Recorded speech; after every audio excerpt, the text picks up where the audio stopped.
Here you go, sweetheart. Nice and warm. Share with the little ones, okay? Good family. Look who came to visit. Hey, Mama. Brought you a little feast. Roasted chicken, apple, and some eggs for the kids.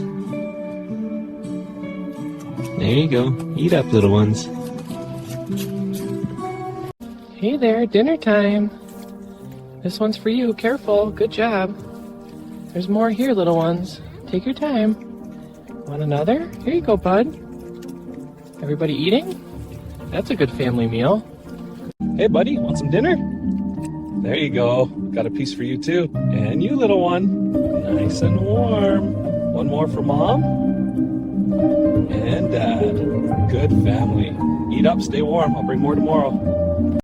Hey there, friends. Got breakfast for you. It's warm. Take your time. You're brave today, huh? Good fox. I brought a little supper to the Fox family that lives in the birch grove. It's mostly chicken, a few blueberries, some roasted pumpkin. They loved the smoked fish best though. I set the box down and waited. Mom came first, cautious but hungry. Then the kids. They ate like it was the best thing in the world. When they were full, they slipped back